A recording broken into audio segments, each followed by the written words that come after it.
There's nothing worse than a snowstorm coming through town. It always makes me feel incredibly bad for the homeless, because many lose their lives in these types of situations. Welcome back to the swamp, my friends. It's good to see you made it back for another episode. Today I'm going to be sharing some creepy and allegedly true snowstorm horror stories that'll keep you up tonight. As always, if you have a story that you would like to share in a future episode, be sure to submit your story at swampdweller.net or the email you can find in the description down below. I'd love to share your story with everyone here in the swamp. Now, without further ado, let's get into these creepy and allegedly true snowstorm horror stories.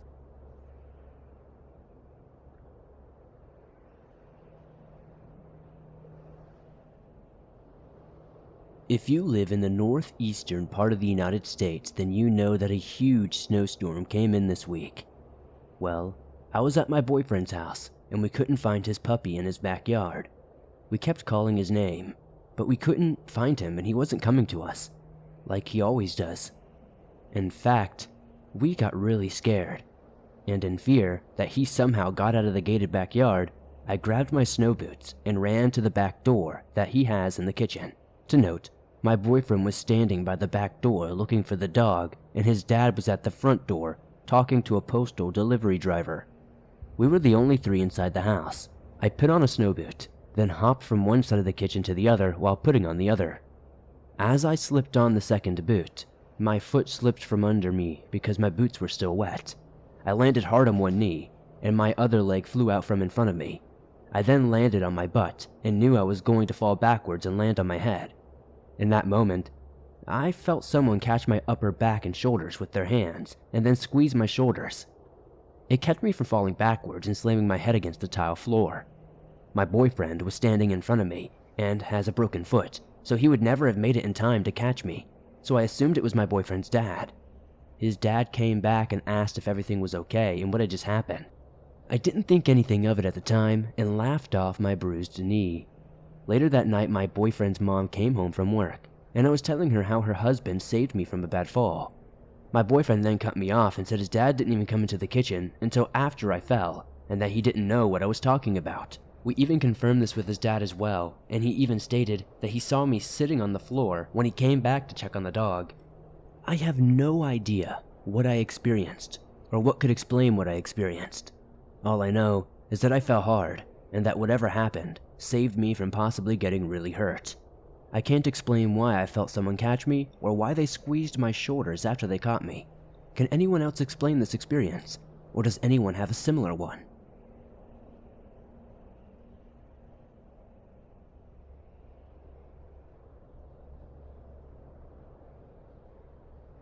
This story happened to me roughly 6 years ago.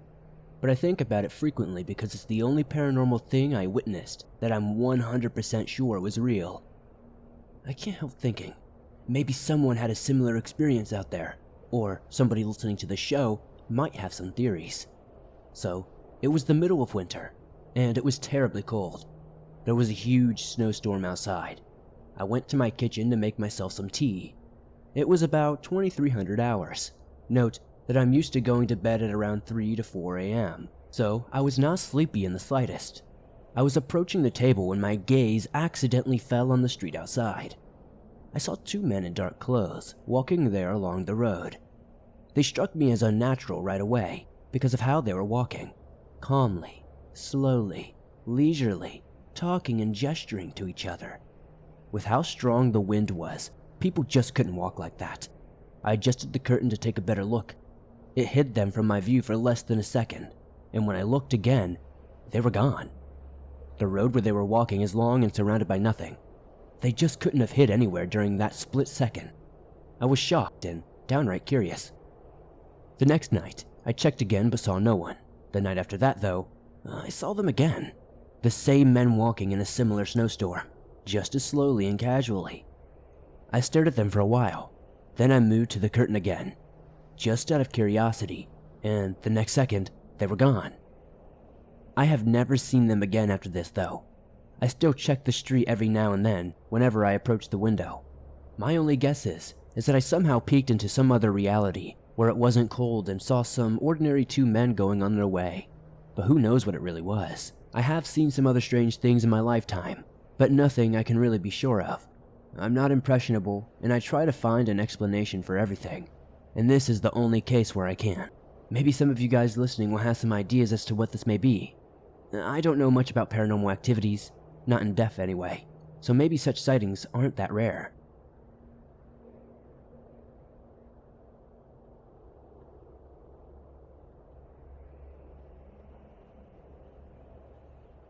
So this story takes place when I was 6 years old. I don't remember the incident itself, but I do remember that day, some of what happened, and that trip. My parents have retold the story several times since, so I grew up hearing it and have all the other pieces that I was missing. We were going on a trip to see my grandmother for about 2 weeks surrounding Christmas. So my mother and my stepdad threw me and my brother in the van and we hit the road. My grandmother was living about 9 hours away at the time, and the trip is never the safest in the world, and worse yet during the winter. Getting to her house involved driving on steep, winding mountain roads with hairpin turns and sheer drops with no guardrail to speak of, in an old, beat-down van in the Canadian winter. I feel like my parents were being very optimistic and thinking that the van would even make the trip. It did not. In the middle of nowhere, in a heavy blizzard, the van had broken down. My stepdad managed to limp it 3/4 of the way there, but eventually it died. My mom used her 1 bar of cell reception to call CAA, basically the Canadian AAA. After that, there was nothing to do but sit and wait. In a place so rural, there's not a lot of traffic on the road, especially not in December in a terrible snowstorm. So, with no help on the way, they dressed us in our full winter gear and held us in their laps, just trying to keep us warm. They explained to us since then that they were freaking out. It was very cold, getting dark, and we had hardly anything left to eat or drink. And on top of that, they had a 6- and 3-year-old to keep alive. Yikes. So here it is. It was really starting to get black when my mom said something like, "What if nobody comes? What if they can't find us?" to my dad. And apparently, I pepped right up into her arms and said, "Don't worry, Mommy, Michael is coming." They told me that they thought that I was referring to Michael the Archangel because we were raised Catholic. They thought that I was meaning that he was coming to save us and was just trying to be reassuring in that little kid way. They smiled at me and thanked me for being brave. Not 2 minutes later, the only vehicle to come down that road since we had been broken down rounded the bend and cut through the dark with headlights leading to us. The tow truck CAA had been sent for us, pulling up beside us, and my parents left my brother and I in the van, jumped out to meet them. The guy driving the tow truck was out in the snow. He reached to shake my dad's hand and said, "Hi there, folks, I'm with CAA. I'm here to help. My name is Michael." I was 6 years old. Somehow, I had predicted the CAA call guy being Michael, and my parents, ever since then, have had no idea how it happened. Now, I know this might not be the worst and most terrifying story you've ever heard, but it is a bit spooky that a 6-year-old somehow knew that Michael was coming.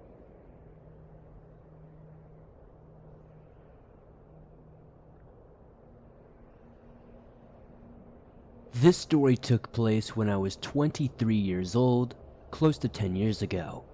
I was living in upstate New York in a very rural area with my ex-boyfriend and his family. He and I used to argue quite a bit. One morning before he went to work, he and I got in a very heated argument. He was 20 years my senior, but during this fight he acted majorly juvenile. He jumped out of bed, flipped me the bird and yelled, "If you don't like it so much, then why don't you go ahead and go back to the Bronx?" That was all the prompting I needed. I threw on my Uggs and my winter jacket, grabbed my cigarettes, and flew out of the house. I am unfortunately an impulsive person and didn't think to grab my cell phone before I stormed out of there. I didn't drive, so my only option was to walk. I don't think at the time that I intended to walk back to the Bronx, as it was a 3-hour car ride upstate, but I just needed to go for an angry, dramatic walk. I realized once I got to this road at the entrance of the trailer park that I had no idea where anything really was around here, as I had only lived there a few months at that point, and we really didn't go out a lot. I banked left, just walked and walked where eventually I knew civilization would be. I found myself walking alongside a very busy stretch of road, with 18-wheelers flying by, spraying me with slushy snow and soaking my shoes. I saw my then boyfriend driving by on his way to work, and he sped up as he drove past me, evidently still angry about our fight. I thought for sure he was going to turn around at some point, but he never came back. I pressed on, deciding instead to try and walk to my best friend's mother's house, which I knew would be in the same town. It started to snow, and I was losing momentum. I passed by a VFW, where a nondescript pickup truck was parked in the driveway. It wasn't until I had passed it that I even realized that there was a driver in the front seat. He called out to me, "Hey honey, do you need some help?" My stomach churned, realizing I would have to accept this stranger's offer. I approached his truck slowly and tried to weigh out my options. He was a clean-cut, seemingly normal older white guy, gray hair, greenish blue eyes, just average. I blurted out, "Are you a good guy or a bad guy?" and cringed at myself for asking such a dumb question. "I'm a good guy. I wouldn't tell you if I was bad." I ignored the bells going off in my head and got in the front seat with him. As we drove, I realized I had no clue where my friend's mom lived. I knew the name of the road she lived on, but it spanned a good distance, so it wasn't very helpful in terms of finding my destination. I asked to borrow a cell phone so I could try calling my best friend to ask her where I was going. I called her 3 times and she didn't answer because she didn't recognize the number. I started to feel inexplicably hopeless. After a few minutes, he asked me where I was from and why I was out in the middle of nowhere, in the snow, wearing pajamas. I explained I was originally from the Bronx and that I had gotten into a fight with my boyfriend. He paused. "Hey, you wouldn't be interested in making a little money, would you?" I chuckled nervously and said, "Oh, no, thanks though."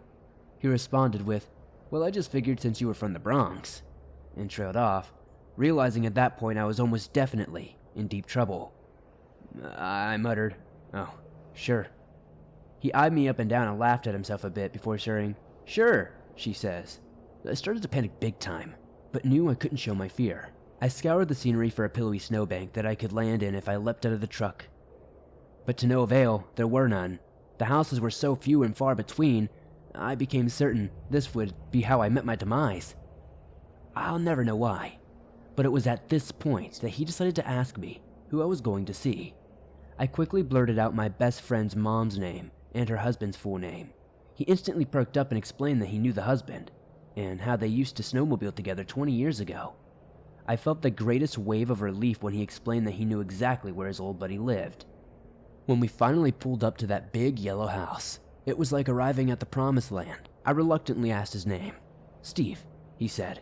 Then he asked mine. I gave him a fake name, spat out a fake thank you, and ran as fast as I could to the front porch. I crashed through their front door and locked it behind me. I immediately started crying and running through the house trying to find my friend's mom. I had awoken her from a sound sleep, but she didn't say a word about it upon seeing how shaken up I was. Once I knew I was safe with her, I explained everything. The fight, the fleeing, the weird guy, and his sexual proposition, and she listened, horrified and curious at the same time. She made me promise to never do anything so reckless again. She told me she would ask her husband when I got home about this Steve guy and find out more about him. I returned to my boyfriend's later that same day and got really stoned and tried to forget about the events of that morning. The following day, my friend's mom called me to tell me that Steve was a dangerous person who her husband had cut off communication with years ago. The last he had heard about Steve was that he had been arrested for sexual assault.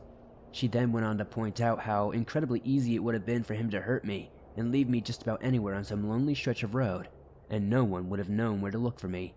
Not to mention, I might not have even been found until the snow thawed out. Upon sharing this story again with my best friend, who I mentioned in this story, she reminded me that I left out a super unsettling detail. When her mom called, she was able to tell me Steve's last name. One of the first results on Google with his name plus the town's name brought me straight to the registered sex offender website with a mugshot of him.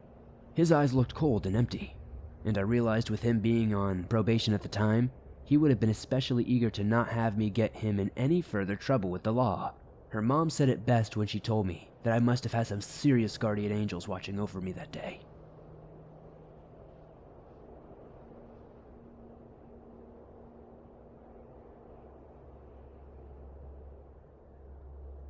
When I was around 7 or 8 years old, I had a disturbing encounter with a creature or entity. I lived in the Appalachian Mountains range of Pennsylvania. It was November, around when daylight saving time occurred. I remember it was supposed to be a school day, but since the snow was so heavy, the buses could not drive out in the morning, so the school had been canceled for a snow day. I was so excited to spend the rest of the day outside in the snow. We had an acre of property, going quite far back into the woods. I walked deep into the forest to a small frozen pond past my property line. Then, suddenly, the woods went dead silent. No birds, no wildlife scurrying around, absolutely nothing. I remember thinking it was strange, but kept walking to make it to the pond. I should have turned around right then and there, but I was just a naive little kid. After I reached the pond, everything was still completely silent, and the hairs on the back of my neck felt like they were rising. I started to get frightened, and I didn't know why. I just felt like something terrible would happen to me if I didn't leave at that very moment, so I decided to turn back and run back home. As I arrived at the backyard, I realized it was so late and the sun was setting. My mom came running outside asking me where I was literally all day and to never disappear like that again. None of this made any sense because I had only been gone for about 20 minutes. I left my house with my snow gear around 10 a.m., right after getting the snow day call. It was now almost 8 p.m., meaning I had been gone for approximately 10 whole hours. I have no idea what happened and how I had been gone for such a long period. I remember only being out there for such a short period. I'm unsure how to categorize this. I don't know if this was some sort of creature encounter that maybe made me lose time and forget what happened. I don't know if this was some sort of time warp or what.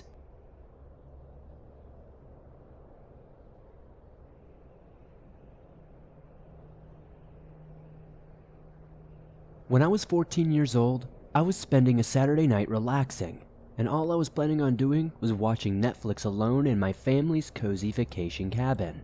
It was a small 2-bedroom cabin, out in the country, which meant there were no houses for miles, but I liked the quiet. My parents were out on a date and were probably not going to be home until well after midnight or so because all the roads were backed up due to the snowstorm.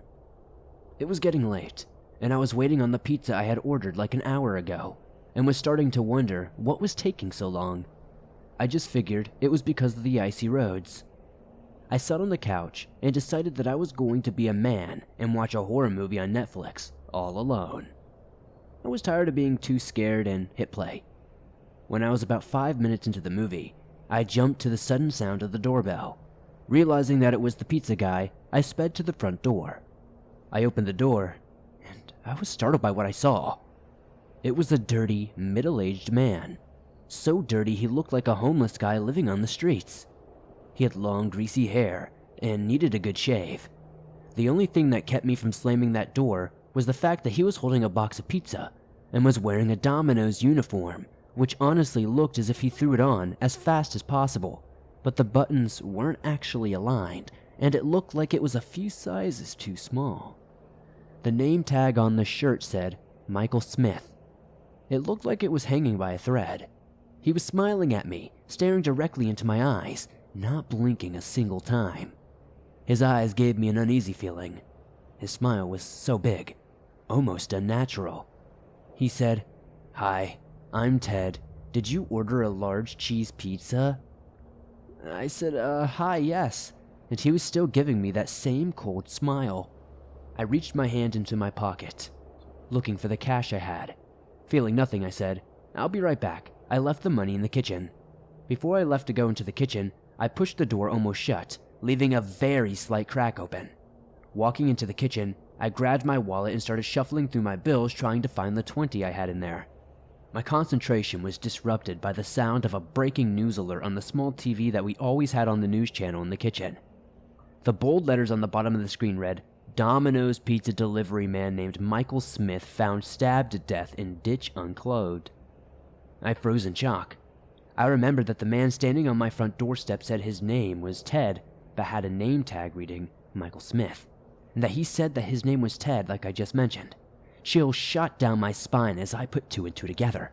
I turned around, basically running to the door. I screamed when the door was wide open and the pizza box was laying on the floor, right next to the stairs.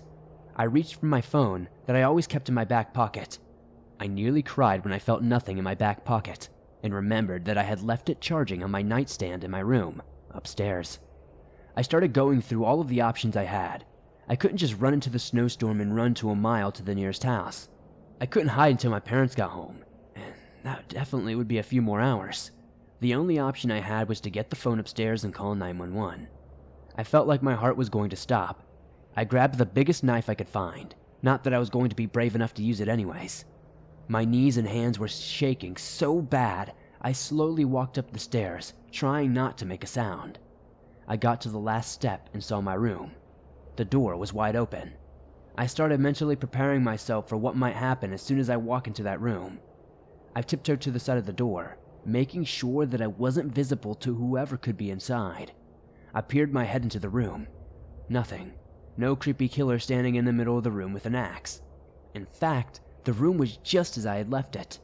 I could see my phone on my nightstand, which was across from the further side of the room, right next to the closet. I walked in there and reached across my bed. It was just a few inches away from me when I was grabbing it. I was just a few inches away from grabbing that phone and calling the police. I inched forward. I took a big deep breath. Hearing the 911 operator's voice gave me a sense of safety. The woman on the other line said, "911, what is your emergency?" "Hi, yes, my name is Matthew Thompson, and there's a man somewhere in my house. I am in a cabin on 71 Shirley Avenue." I had said this very quickly. I had seen so many episodes of Law & Order, I had already known what information the operator needed. As the operator was telling me to stay on the line, something caught my eye. My closet. I always kept my closet closed because I had always had a paranoid feeling about it. I hated seeing the darkness in my closet, not being able to see what was in there. Of course, nothing had ever actually been in there, until now. The closet door was slightly open just enough to see two eyes staring at me. Those eyes were not the worst part. What keeps me up at night, to this very day, was the fact that he was smiling. So big. I screamed and the closet door swung open forcefully. Now I could see his whole body, his face still smiling at me. I have never ran so fast in my life. I booked it out the room, through the hallway, and the footsteps behind me were never farther than a few feet away. I managed to turn my head and see the man behind me chasing me, still smiling. I threw myself into the downstairs bathroom and locked it. He began to laugh, but this laugh wasn't like a deep, raspy voice, like I would imagine it to sound like. It was high-pitched. It was maniacal. It sounded so childish, which made the whole situation even more nerve-wracking. He was now throwing his body against the door. Every time I heard the man's body being thrown against the door, the man's childish laugh followed. I knew I didn't have much more time until that small, chintzy door eventually broke down. But I also knew that it wasn't going to be much longer until the police arrive. I quickly looked around the bathroom, unfamiliar with it since I usually used the downstairs one. My body was already halfway out the second I saw the small bathroom window, which I had never noticed until now. Somehow, after a couple more seconds of squirming around, I was outside. The cold snow felt good by this time. I had worked up a bit of a sweat. I had tried to get up and start running, but the storm was so strong. It was just hard to get a few steps away from the cabin. I could still hear the man banging against the door by his laugh. I could hear the wooden door start to crack. Just a couple more tries and he was in. He immediately noticed that the window was open and knew I was outside. I could hear his footsteps getting further away. He was running to the front door to get where I was helplessly sitting. I kept looking back and forth to see the sides of the house, not knowing which side he was going to come from. I then saw him peering his head over the side of the house, only making his smile visible. I screamed in fear as this man was still wearing that Domino's uniform, tiptoeing to me. He was tiptoeing like you would see in a cartoon, making his steps dramatic. This frightened me as I began to realize how insane this man really was. He was about 5 feet away from me when I heard the beautiful sound of the police sirens.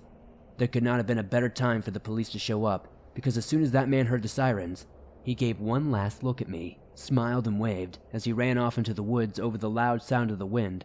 I could hear that the man was laughing. When the cops eventually pulled into my driveway, I ran towards them crying out of disbelief of what had just happened. I tried to tell them the story, but the only thing that I was able to get out barely made sense. After they calmed me down, they were able to get the full story out of me. I stayed with 2 officers and made sure they checked the cabin inch by inch while 2 other officers searched the woods. By this time, it was basically pitch black outside and my parents had finally arrived. After a long, thorough search, there was no sign of the man. I got absolutely no sleep for quite a while after that, still imagining that big, creepy smile. After this whole situation, I wish I could end this by saying I still hear that occasional knock at the door or something cliche, but it has been quiet with no signs of that man. I hope to never see that grinning face for as long as I live, whether that man's intentions were to kill me, or much, much worse.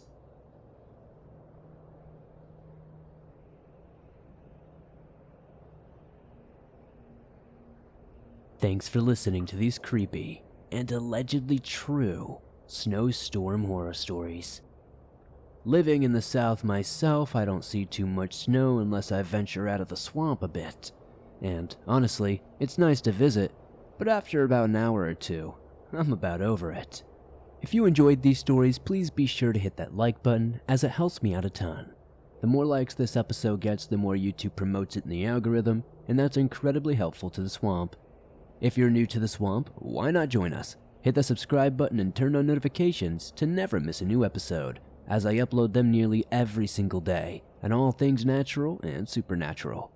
If you're listening to this on Apple Podcasts or Spotify, please be sure to give this a 5-star rating, as that helps us a ton over there.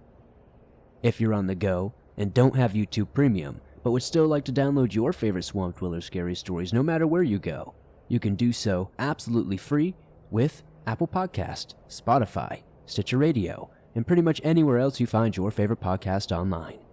If you would like to support the swamp further, maybe check out the merch store. I've got t-shirts, hoodies, face masks, and so much more. I'd love to see you guys wearing some cool swamp threads. I'd also love to know in the comments down below what story was your favorite tonight. I know it's always so tough to pick one out of all these great submissions. If you have a story that you would like to send in a future episode, be sure to submit your story at swampdweller.net or the email you can find in the description down below. I'd love to share your story with everyone here in the swamp. It's stories like yours that help keep this show going on a daily basis. Be sure to join me on Instagram, Facebook, and Twitter, and I'll see you all soon with another creepy episode.